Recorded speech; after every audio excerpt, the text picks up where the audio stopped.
Just beyond where I'm standing lies one of the best cities in the United States. The quality of life in this small town is what draws so many people here.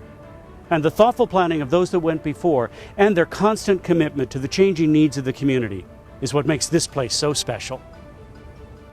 The city is known as the City of Planned Progress because it involves its residents, business owners, and all other interested parties in every aspect of mapping out the future of the town. And now the city is about to embark on one of its greatest planning endeavors to date, creating and implementing a sustainable future through a detailed document called a Climate Action Plan. A plan that will shape the way we work, the way we live, and most importantly, the way we think about the environment and the future. And what is a climate action plan? That's kind of the 25-cent question that everybody would like to know. And it has to do with the sustainability of our community. Sustainability is so important because it involves a couple of factors. It involves our environmental sustainability, our economic sustainability, and then just how well our community is going to survive in this particular economy and the things that are happening in the world. The city needs a climate action plan because though it does have a general plan, that general plan doesn't adequately address climate change. The climate action plan will include a set of measures and actions that will enable the city to reduce its impact over time in terms of greenhouse gas emissions. And it's really our plan to become more sustainable. We've been an economy and an environment that's based on fossil fuels. Right now, China is the largest user of oil in the world, and we're going to be competing with them, and that's just not sustainable in the future. So we need to have a plan in our community of how we're going to transfer from fossil fuels to high technology, and it's going to be one of the most important things that we do in order to compete.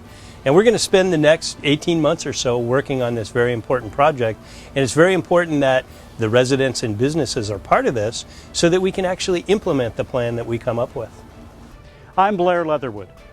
Join me as we discover how one city is meeting the challenges of today, and with your help, planning for the future. Welcome to the City of Pleasanton.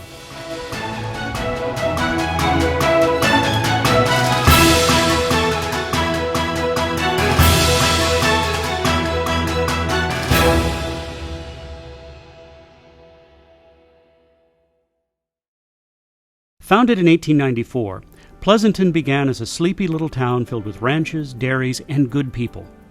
People that cared enough to plan for not only their future, but the future of the entire valley. Making decisions based on what was good for the whole community and not just what was good for one. As the town grew and became a city, the town planners carefully laid out a course that would allow the city to develop in a planned and structured way, keeping in mind the delicate balance between the need to expand and grow and the desire to keep the small town feel that so many have come to love. Over the last 100-plus years, the town planners have worked closely with residents and businesses to form the foundation of what would become one of the best cities to live in the country today. But to be a great city, you can't rest on what you've accomplished in the past. You must be committed to looking toward the future and seeing what issues and concerns lie ahead. The Climate Action Plan will help us to do just that. Basically, what we're going to try to do is reduce our greenhouse gases to 1990 levels by 2020. And that's estimated to be about a 30% reduction. The other thing that I mentioned before is we're going to try to reduce our dependence on fossil fuels. So what we're going to do as a community, residents and businesses both, is come up with a comprehensive plan about how we can change the amount of greenhouse gases we produce and start to conserve.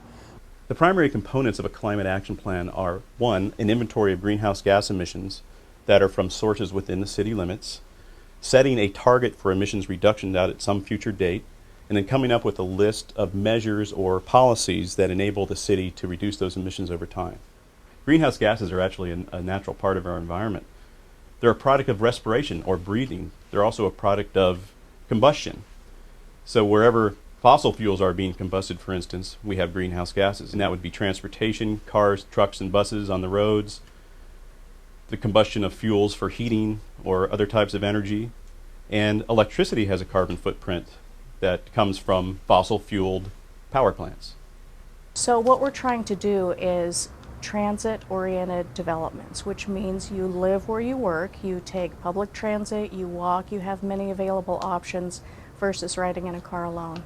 Transit-oriented development has a lot of benefits. For the persons who live there, they won't need to get in their car as much to go to work, to get to the store. They should have all that close by or within reach with transit, and that will help reduce our carbon footprint for the project. Additionally, it has benefits because urban, denser developments provide affordable housing or allow that opportunity for affordable housing.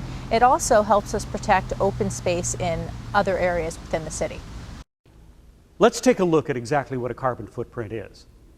Your carbon footprint is the measure of the impact you have on the environment, and in particular climate change.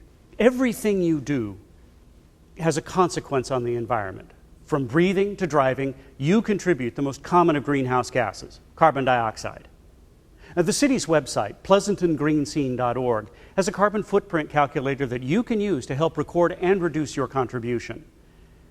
It's an easy tool to use if you're just beginning or are already on a low-carbon diet. And check out our Green Guide for some helpful tips on how you can make a difference. Sustainability is all about partnerships. It's probably the best partnership that we have going right now. We're looking to develop many more within the community, is one with Hacienda Business Park. And that's very important. It's a very large business park here in town. We have a lot of businesses there. And if we want to make inroads into greenhouse gas reductions, what could be a better partner? Hacienda is about 875 gross acres, which is just a little bit over a square mile of development.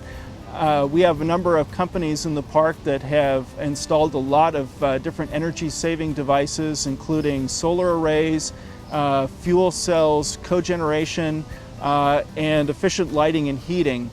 We have a number of companies in the park that work very actively with Pleasanton Garbage on diverting both cardboard and white paper and other types of recyclables as well. I would say the other place where the park has done quite a bit of work in terms of helping meet the city's sustainability objectives has to do with water conservation. And there's been a number of different types of systems put into place, both within the buildings and within landscaping, to help conserve on water. Solar photovoltaic is nothing new to the city of Pleasanton.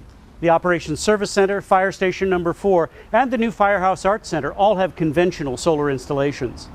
But the Pleasanton Police Department has some exciting new technology. Let's go take a look.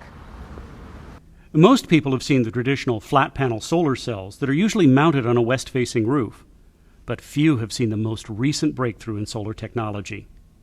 The newest entry into the solar market is a round solar collector that offers greater output than traditional cells because of its unique ability to absorb light from just about any angle. The system floats on the roof and has no need for penetrations or holes that might cause a leak in the future.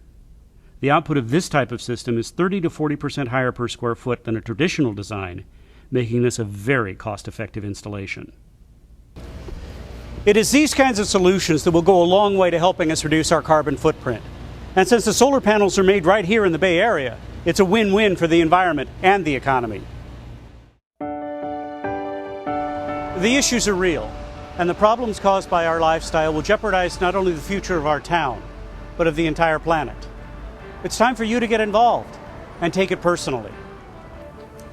When we put together a climate action plan, we really do want everyone's participation. So whether you work here, live here, play here, we want to involve everyone and find out what people think is important and what are achievable goals for the city, because we really do want to be a role model for a place that has a thriving economy, a healthy environment, and it's a fun, safe place to live. In order for this plan to work in our community, it is vitally important that the residents and businesses be part of it. And I hate to use the cliche, but they're going to have to buy into what we're going to do. And the best way for us to come up with a plan like that is to have them involved on the ground floor so that when we're done, they're willing to do what the plan requires. Help us make a difference not only in our community, but in the global community. Every little bit helps, and anything you can do, no matter how small, will help us all. I'm Blair Leatherwood. Thank you for taking a look at how my city is taking it personally, and we'll see you again soon. Help us make a difference. Be a part of the plan. Let's make things better together. We will be the greenest city in the state.